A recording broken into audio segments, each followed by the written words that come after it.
Welcome back to the deep dive. Today, we're taking a bit of a detour. We're hitting the road, metaphorically speaking. Right. We've got 5 stories, really chilling accounts, sourced from different corners of the U.S. Think of it as a road trip through American horror. Exactly. These aren't just campfire tales. They're drawn from firsthand accounts, police reports, local legends. We're trying to see what these stories tell us. Yeah, what connects them from calculated human evil to, well, things less easy to explain. And maybe you can decide which part of the country has the most unsettling story. Okay, let's start. First stop is Wisconsin, just outside Madison. This one involves a couple of teenagers, right? Exploring an old abandoned house. The source narrator and his friend, Sam. Yeah, pretty typical teenage dare kind of thing. They find this old 2-story house, looks deserted. And the front door's unlocked. That's the first little red flag, maybe. Or just neglect. They go in, and the place smells awful, like stale air, maybe something worse. It's dark, no power. Standard creepy abandoned house stuff so far. Until they get to the living room. And that's where it gets weird. Really weird. Okay. There's a video camera. Brand new. Set up on a tripod. Pointing right at the center of the room. Whoa. Okay. That is definitely not standard. No. And all the furniture is covered in plastic wrap. Sheets covering the floor right in front of the camera's view. Oh, man. Like they were planning to film something messy? That's exactly the vibe. Like a stage set for something horrible. That's incredibly disturbing, the planning involved. And then it gets worse. They hear a noise. The back door, someone just locked it. Click. Immediately after, loud creaking upstairs, floorboards, muffled voices, whispers. It sounds like the narrator said 4 or 5 people. Waiting upstairs. And charging down the stairs towards them. They didn't just stumble on something, they walked right into a trap. Oh my God. They just bolted, ran straight for the front door they came in through. Did they make it? Just barely. And as they burst outside, they see a guy. He was trying to lock the front door too, sealing them in. So multiple people coordinated. Yeah. And this guy, he didn't chase them. He just stood there, watched them run. Chilling. Yeah. Just the organization of it all, the camera, the plastic, the people waiting. You hope they weren't the first ones lured there. They told the police, but you can guess what happened. By the time officers got there. Empty. Completely empty. No camera, no plastic, nothing. Like it never happened. The house is gone now, demolished. But that feeling, a highly organized group setting a trap that sticks with you. It really does. Okay, so from that kind of calculated, almost theatrical horror, let's shift landscapes completely. Alaska, Anchorage, late 70s, early 80s. Right. This story comes from a narrator whose aunt worked as a bartender back then, a gentleman's club. Okay, so a specific kind of environment. She'd see all sorts. Exactly. She knew the regulars. Yeah. And there was this one guy, always polite, kind of shy, had acne scars, wore glasses, but notably, always the best tipper. Seemed harmless, maybe a bit awkward. Totally. He seemed like just a quiet customer. Then one day, he invites her to his birthday party. A huge shindig, he called it. Offered her a ride home afterwards. She was flattered, but something felt off. Her gut instinct kicked in. He just didn't seem like the big party type, you know? Right. Didn't fit the profile he presented. Plus, and this is crucial, she knew that several women, exotic dancers from the area, had gone missing recently, just vanished. Oh, wow. Okay. So she connected those dots, or at least felt cautious. Yeah, she decided better safe than sorry, declined the invitation, the ride, everything. Good call. A very good call. Years later, she's watching TV, sees the news report, sees his picture. Don't tell me. The polite, shy, generous tipper, he was Robert Hansen. Oh, my God. The butcher baker. The very same. Yeah. He abducted at least 17 women, took them out to his isolated cabin in the Matanuska Valley. And he hunted them. Literally hunted them like animals in the wilderness. Rifle, knife. Kept souvenirs. Unbelievable cruelty. And the aunt realized with absolute certainty he'd planned the same for her. That birthday shindig was likely just a lure into his game of life and death. That's terrifying how close she came. It really highlights how predators can hide in plain sight. The polite facade. And the environment enabling it. The source mentioned a statistic of 5 out of every 1,000 people go missing in Alaska. That vast wilderness can hide a lot of secrets. That isolation is a key factor, which actually brings us to our next story, down in California, Northern California. Again, isolation playing a role. This one involves a couple driving. They took a wrong turn, ended up deep in the middle of nowhere, pulled over to figure out where they were. Vulnerable moment, Yeah. lost, stopped. And sure enough, Up pulls this rusty old pickup truck. Out gets this tall guy, bearded cowboy hat, the whole look, and he apparently reeked of booze. Okay, already an unnerving encounter. It gets worse. He was really aggressive. Insisted they get in his truck. Yeah. Right now. Just demanded it. Yeah. Said he'd drive them up yonder in these hills to take their picture. Claimed it was just a couple of miles, kept pushing, repeating it. Super aggressive. Why would they get in his truck? The boyfriend was apparently confused, maybe considering it. Yeah. But the narrator, she felt that immediate, strong, bad vibe. The gut feeling again. Exactly. She locked the doors, yelled at her boyfriend to just drive, floor it, get out of there. Smart move. Did the guy react? Oh, yeah. As they sped off, they heard him, clear as day.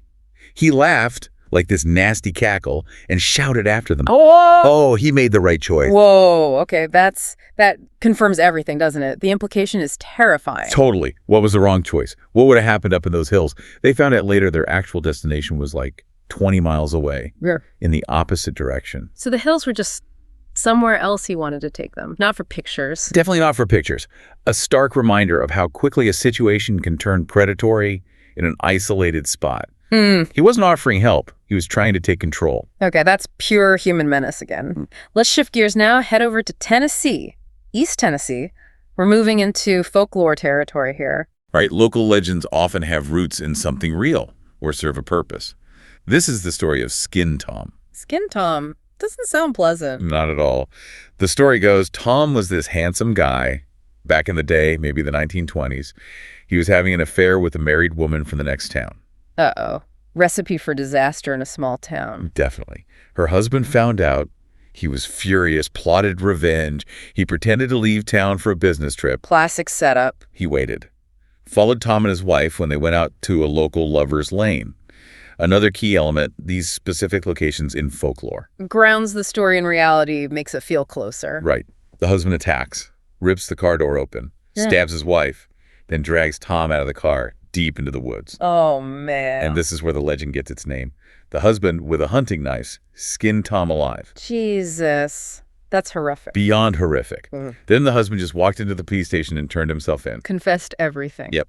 Police went out to investigate the scene, the lover's lane, the woods. Then did they find Tom? They found skin. A whole body's worth of human skin, apparently hanging from a tree branch. Oh, my God. Just the skin. Just the skin. Tom's body, never found. The hunting knife, never found. And that's the opening, isn't it? The ambiguity that lets it become a ghost story. Exactly. If the body was found as just a brutal murder case, without it, Tom becomes something else. A local boogeyman? Precisely. The legend says Skin Tom still haunts those woods. People supposedly see him described as a bloody skeleton, still wearing tattered 1920s clothes, carrying that missing knife. And the warning. The local warning is stark. Don't go to Lover's Lane if you don't want to be Skin Tom's next victim. It's a cautionary tale wrapped in genuine historical horror, aimed squarely at keeping kids away from there. A very effective, if gruesome, piece of folklore. Okay, one last stop on our tour, Idaho. Nimac, Idaho. A cabin on a lake. Yeah, and this one feels different. Less about human cruelty or folklore warnings, more about something just purely strange and terrifying, unexplained. How does it start? 3 friends at a remote cabin. The narrator, someone named John, someone named Tom, late at night just relaxing. Peaceful setting, picturesque lake. Until it wasn't. Around 11 p.m., everything just stopped. All sound. No wind, no animals rustling, no crickets, nothing. Just this heavy, eerie silence. The source called it a nothingness that felt like something horrible. That kind of unnatural quiet is always creepy. Sets you on edge. And then bam, a huge splash from the lake. Sounded like something massive falling in. I rush outside to the porch overlooking the lake. The water's already calm, like perfectly still glass. But floating right there, near the dock, a body. Oh, wow, a dead body. Looked like it. Bloated, face down. A man. What did they do? John, apparently the impulsive one, ran down to the dock immediately to try and pull the body out. Okay, maybe try to help. Check for life. He kneels down, reaches, and then he just screams. This blood-curdling shriek. Scrambles back up to the cabin, pale as a ghost. What happened? What did he see? He wouldn't say it first. Just grabbed Tom, terrified. Say, we can't do anything. We have to go inside now. So they went back inside, left the body. Yeah, they were freaked out. They called for help, an ambulance. Waited inside, watching the body floating out there. Did it stay there? It stayed there right up until the flashing lights of the ambulance appeared down the road. They rushed back out to show the paramedics where it was. It was gone. Vanished. What? Completely gone. Completely. They had divers search the lake the next day. It was a small lake, not huge. They found absolutely nothing. No trace of a body. That's baffling and deeply unsettling. Did John ever say what made him scream? He did. Yeah. Later. Confided in the narrator privately. Said when he knelt down by the dock, the corpse's head turned up to look right at her. No way. Its face was charred black, eyes were milky white, and then its hand shot out, grabbed John's arm. It grabbed him, and it was charred. Yeah, and then it spoke. Said one sentence. What did it say? It looked at John and said, "Why are you not tall?" What? Why are you not tall? That makes no sense. None at all. It's completely irrational. That's what makes it so terrifying, I think. It's not revenge like Skin Tom, not logical malice like Hansen. It's just alien.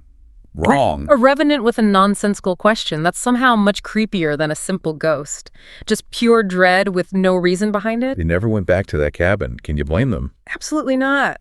Wow. So we've gone from a set-up trap house in Wisconsin to a serial hunter in Alaska's wilds, a roadside predator in California, a vengeful legend in Tennessee, and whatever that was in Idaho. A pretty grim cross-section of American fear narratives. Calculated human evil, folklore rooted in violence, and just inexplicable supernatural horror. It really makes you think about how the landscape shapes the fear, doesn't it? The vastness of Alaska breeding a hunter like Hansen, the isolation of rural roads enabling opportunistic predators, the old woods of Tennessee holding on to violent legends. Well, the Midwest trap house felt almost urban in its cold, organized planning. And Idaho feels like something breaking through from somewhere else entirely. So the question for you listening might be, which type of story truly chills you the most? The understandable, horrifying evil humans do to each other? Or the things that lurk beyond our understanding, the things that don't make sense? Definitely something to mull over. Thank you for joining us on this pretty dark deep dive today. Yeah, thanks for sticking with us through these unsettling accounts. If these stories got under your skin, maybe hit that like button. Share this deep dive with someone else who appreciates exploring the darker side of things. And of course, subscribe to Horror Docx so you don't miss our next exploration. Good night, and try to stay spooky.